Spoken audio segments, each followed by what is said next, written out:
Maayong adlaw kanatong tanan uwahay, nari ko isda karon nga dalagang bukid, naputay bangos, naputay anduhaw.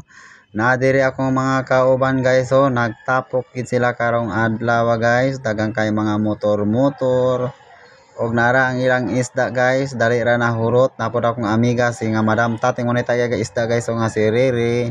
Og naapoy isa ka vlogger nga sige og video ako po sang gibalosan og video guys. Nara si Mr. Bain og si Ma'am Tating. Tara guys, nakanaad po akong parinti nga si Billy nga Ramiri o Gili di ay dili Billy mas Ma'am Tating nasa guys, labas ka tong isda karong buntag. Maayong buntag mga kasuki, mga karels. Nagtapok yun ang mga isda, mga mamaligay isda ani guys nga nakadres kada plinan sa Tulay Highway. Og ako pod guys